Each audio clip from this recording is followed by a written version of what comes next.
네, 간단히 말씀을 드리면 좋을 것 같습니다. 최근에 아파트 가격 많이 오르고 있죠. 누구나 다 아실 것 같습니다. 서울뿐만 아니라 경기, 수도권, 지방 지역까지 아파트 가격들이 계속적으로 오르다 보니까 이제 아파트 시장 자체가 계속적으로 불장이 또 이어질 것으로 예상을 하고 있는 상황입니다. 앞으로 3년에서 5년 동안은 계속적으로 이 부동산 시장 자체가 뜨겁게 타오르지 않을까 싶은데요. 이 아파트 최근 들어서는 이 거래량이 조금 급감을 했습니다. 여러 가지 규제책들로 인해서 차라리 안 팔고 만다라는 생각들로 거래량이 조금 줄어들고, 자, 그의 반면에서 다른 종목들, 바로 다른 건물들이 이제 가격들이 올라가기 시작한다라고 말씀드려보면 좋을 것 같은데요. 이 아파트를 대체할 수 있을 만한 수요자들을 만나볼 수 있을 뿐만 아니라 상가 같은 경우에서도 그 거래량 많이 늘어나고 있으면서도 역시나 가격들이 상당히 많이 올라가고 있습니다. 그러면 자, 오늘은 이 아파트 가격 급상승, 자, 바로 다음 종목은 어떤 타자가 될지 한번 알아보는 시간을 갖도록 하겠습니다. 간단히 말씀을 드려서 이 표를 한번 보시면 좋을 것 같습니다.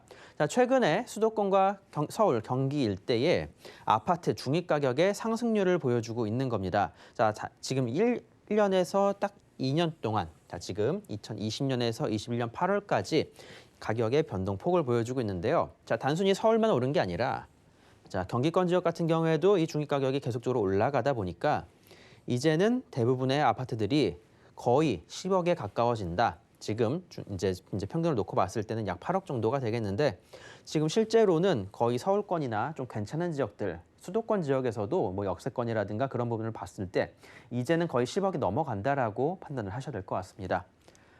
자, 그리고 지금 좀 장기적으로 내다봤을 때 2008년도 12월부터 자, 지금 2020년도 12월까지 표를 봤을 때 가격들 계속적으로 올라가고 있는 모습을 보여주죠. 자, 이거보다도 지금 더 많이 올라갔습니다. 자, 수도권 쪽도 마찬가지고 되겠고요. 이런 상황이다 보니까 사실상 이 아파트 쉽게 사기도 힘들고 규제책, 그러니까 양도세라든가 다양한 부분들의 규제가 있어서 팔기도 힘든 그런 상황이 돼버렸습니다. 자, 그래도 아파트 갖고 계신 분들은 정말 다행인 거예요. 지금 향후에 나중에 하다못해 판다고 하더라도 계속적인 가치 상승이 이루어지고 있기 때문에 세금 내는 게 사실 무섭지가 않습니다. 자, 다주택자로 아파트 여러 개 가지신 분들은 이 방송 보실 필요 없다라고 말씀을 드리겠지만, 자, 지금 내가 갖고 있는 게 문제가 아니라 향후에는 우리 자녀들한테 하나씩 물려줘야 되지 않나 싶은데요. 자, 그런 상황에서 지금 최근 들어서 거래량이 좀 크게 변화하고 있는 곳들이 나오고 있습니다. 자, 바로 지금 일단 서울 중위 가격은 10억을 돌파를 했고 저평형대도 지금 9억 선에서 거래가 되고 있습니다. 소형 평수대 아파트가 9억대. 자, 괜찮은 아파트들은 10억 넘어갔다 말씀 다시 한번 드리겠고요. 전국의 소액 아파트 물량은 전체가 다 소진이 됐습니다. 1억 미만짜리 아파트 아니면 5억 미만짜리 그런 것도 이제는 거의 없다라고 말씀을 드리겠고요.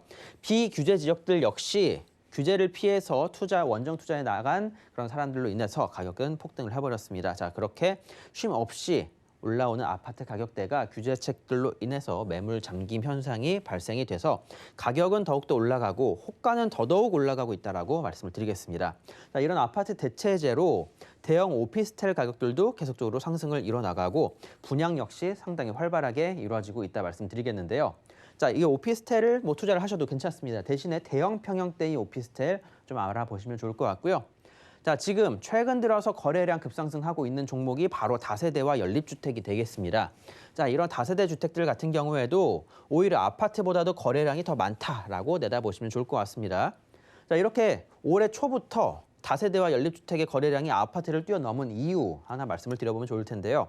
자, 바로 아파트의 대체제로서의 그 가치를 갖추고 있으면서 자, 아파트의 임대라든가 매매가가 비싸지만 서울을 벗어날 수 없어서 울며 겨자 먹기로 구입을 해서 실거주를 하시는 분들도 지금 나오고 있다 말씀을 드리겠고요.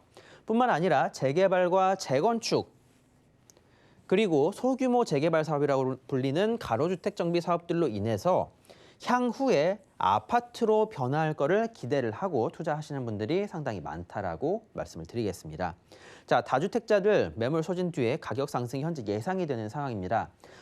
기존에 주택임대사업자를 내시고 막 10개, 20개씩 가지고 계셨던 분들이 이제는 좀 부담이 되셔서 하나, 둘씩 매각들을 많이들 하셨는데요. 지금 물량들도 상당히 좀 줄어나가고 있다라고 말씀을 드려야 될 것 같습니다.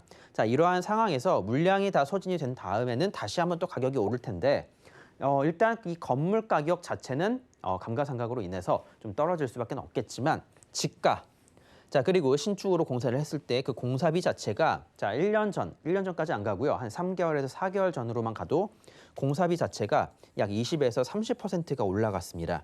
자, 그러다 보니까 매매가 자체가 올라갈 수밖에 없는 상황이 되어 버렸다라고 말씀을 드리면 좋을 것 같습니다. 야, 이런 상황에서 거래량은 늘어나가고 가격은 올라갈 수밖에 없다라고 정리를 해드리면서 자, 지금 어떠한 식으로 투자를 해야 될지 이제 또 다시 한번 말씀을 드리겠습니다. 자, 다주택자 규제로 인해서 분명히 현명한 투자가 필요한 시기입니다. 이거 사고 저거 사고 뭐 그럴 상황도 아니고요. 자, 무엇보다도 재개발, 재건축, 가로주택 정비 사업, 소규모 재개발 사업을 노릴 수 있는 곳에 사실 투자를 하시는 게 더 맞다라고 말씀을 드리겠습니다. 여러 개를 구입을 하시는 것보다 제대로 개발이 될 수 있는 곳 하나를 구입을 하셔가지고 제대로 된 투자를 하라고 말씀을 드리는 겁니다. 자, 3천만 원을 넣고 뭐 10개를 구입하시는 것보다 3억을 투자를 해서 아파트로 하나가 만들어지게 된다라면 서울 중심권역의 아파트들 지금 뭐 평당 뭐 1억까지 올라가고 있는 지역들도 있습니다. 자, 그런 것들을 생각을 해보신다라면 제대로 된 투자 한 곳에 올인을 하시는 게 차라리 더 나은 투자가 되실 수밖에 없다라고 말씀을 드리면서 자, 역세권, 직주 근접, 그리고 지역 개발 호재 이 3박자가 맞는 곳에 이 3박자가 맞는 곳에 투자를 하셔야 된다라고 말씀을 드리겠습니다. 자, 그리고 리스크 관리 차원에서 언제든지 매매가 쉽고 편하게 가능한 지역, 서울 중심권의 역세권 인근이다라고 한다라면 충분히 투자자들이 모여들고 임대 사업자를 내셨다 하더라도 그 임대 사업자한테 다시 한번 매도가 가능하니까 여러 가지 면에 있어서 좀 현명하고 신중한 투자가 필요하다라고 저는 개인적으로 말씀을 드리고 싶습니다. 자, 제대로 된 지역에 제대로 된 아파트로 변화할 것을 생각을 해보시고 투자에 나서시라고 말씀을 드리겠고요. 자, 그게 아니라고 한다면 제대로 내가 향후에 들어가서 이 집에 살 수 있을 만한 그러한 입지에 그러한 집을 구입을 하시라고 말씀을 드리도록 하겠습니다.